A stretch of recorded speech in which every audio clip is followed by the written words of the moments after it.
नमस्कार और स्वागत है इस विशेष कक्षा में। आज हम उस तकनीक की गहराई में उतरेंगे जो दुनिया को नए सिरे से परिभाषित कर रही है, आर्टिफिशियल इंटेलिजेंस या कृत्रिम बुद्धिमत्ता। एक ऐसी शक्ति जो आपके स्मार्टफोन को आपके बोलने से पहले ही आपकी जरूरत बता देती है, जो जटिल ऑपरेशन करती है और जो शेयर बाजार के उतार चढ़ाव का अनुमान लगाती है। ये कोई विज्ञान कथा नहीं बल्कि एआई की वास्तविकता है। लेकिन ये काम कैसे करती है? आज की हमारी चर्चा यूपीएससी के दृष्टिकोण से महत्वपूर्ण है, जहां हम सिर्फ परिभाषा नहीं बल्कि इसके पीछे के लॉजिक, इतिहास, अनुप्रयोग और नैतिक पहलुओं को समझेंगे। ये अदृश्य शक्ति हमारे जीवन के हर क्षेत्र में कैसे प्रवेश कर चुकी है, आइए जानते हैं।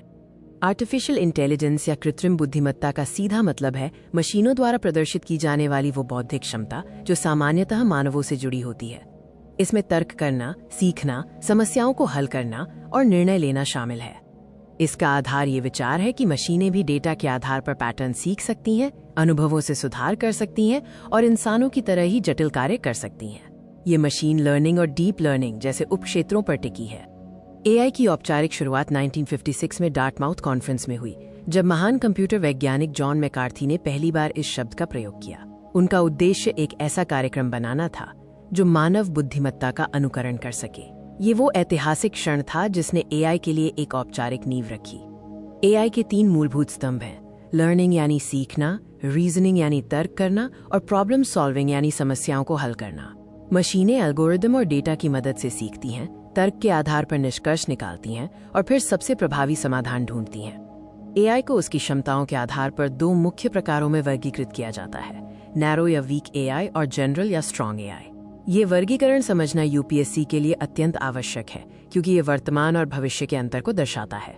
नैरो एआई, जिसे वीक एआई भी कहते हैं, केवल विशिष्ट कार्यों को ही कर सकता है, जैसे सीरी, अलेक्सा या गूगल सर्च इंजन। ये एआई हमारे आसपास सबसे अधिक प्रचलित है, लेकिन इसमें सामान्य मानव बुद्धिमत्ता की क्षमता नहीं होती।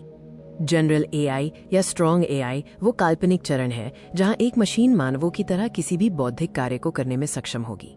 ये अभी तक एक सैद्धांतिक अवधारणा है और एआई रिसर्च का अंतिम लक्ष्य भी। अब समझते हैं एआई को संचालित करने वाली तकनीकों को।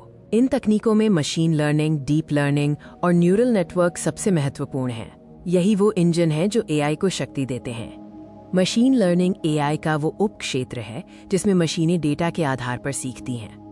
डीप लर्निंग मशीन लर्निंग का एक उन्नत रूप है जो न्यूरल नेटवर्क्स, मानव मस्तिष्क की संरचना से प्रेरित का उपयोग करके अत्यधिक जटिल पैटर्न को समझता है। ये दोनों एक दूसरे से जुड़े हुए हैं।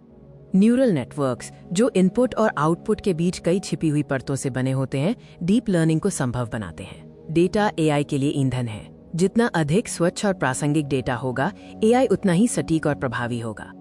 एआई अब सिर्फ सिद्धांत नहीं रहा, बल्कि ये हमारे वास्तविक जीवन में एक महत्वपूर्ण भूमिका निभा रहा है। चाहे वो स्वास्थ्य सेवा हो, शासन हो या उद्योग, एआई हर जगह क्रांति ला रहा है। स्वास्थ्य क्षेत्र में एआई डॉक्टर की सहायता कर रहा है।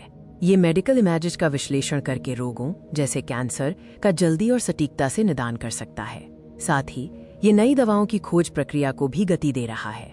शासन के क्षेत्र में एआई प्रिडिक्टिव पुलिसिंग और पब्लिक सर्विस डिलीवरी को बेहतर बना रहा है। उदाहरण के लिए स्मार्ट सिटी परियोजनाओं में ट्रैफिक प्रबंधन और अपराध की रोकथाम के लिए एआई का उपयोग हो रहा है। इससे सरकारें नागरिकों को बेहतर और पारदर्शी सेवाएं दे पाती हैं। ये विषय थोड़ा जटिल है, लेकिन यदि आपको ये कॉन्सेप्ट और लॉजिक स्पष्ट रूप से समझ आ रहा है तो चैनल को सपोर्ट जरूर करें। आपके समर्थन से हमें ऐसे ही गहन और यूपीएससी स्तरीय कंटेंट बनाने की प्रेरणा मिलती है। लेकिन हर तकनीक की तरह एआई के भी अपने नैतिक और सामाजिक मुद्दे हैं। जब मशीनें निर्णय लेती हैं तो जवाबदेही, अकाउंटेबिलिटी और पारदर्शिता, ट्रांसपेरेंसी का सवाल उठता है।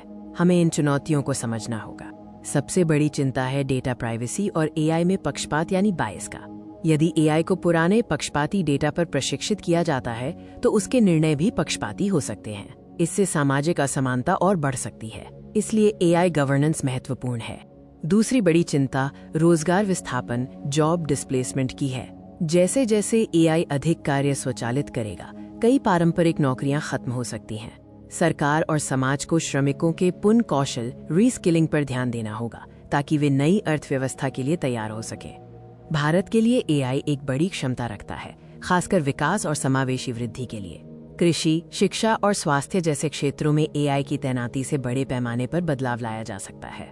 हम एआई फॉर ऑल के दृष्टिकोण पर काम कर रहे हैं। नीति आयोग ने national strategy for artificial intelligence जारी की है, जिसका फोकस समावेशी विकास के लिए एआई के उपयोग पर है। रेस 2020 जैसे आयोजन भारत को वैश्विक एआई पावर हाउस बनाने की दिशा में महत्वपूर्ण पहले हैं। ये दिखाता है कि भारत एआई को कितनी गंभीरता से ले रहा है। निष्कर्ष में एआई सिर्फ एक तकनीक नहीं, बल्कि भविष्य की नींव है और हमें इसके उपयोग में संतुलित और नैतिक दृष्टिकोण अपनाने की आवश्यकता है। धन्यवाद।